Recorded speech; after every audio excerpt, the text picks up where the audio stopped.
BC Batch 5. Hallelujah. 2023. Palakpak po, mga kaibigan. Okay, so, first of all, what is DTC? Okay? Yan. What is DTC? Discipleship Training Course. Baka mayroon pang hindi nakakaalam dyan.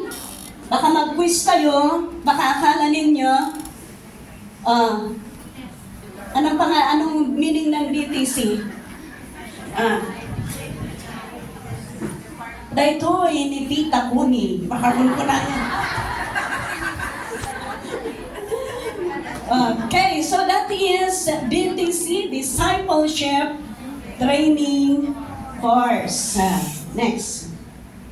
Okay, our DTC goal is, of course, this DTC is brought to you by Free Believers or FBCFI. Okay, ito ang isang kailangan malaman natin. What is FBCFI?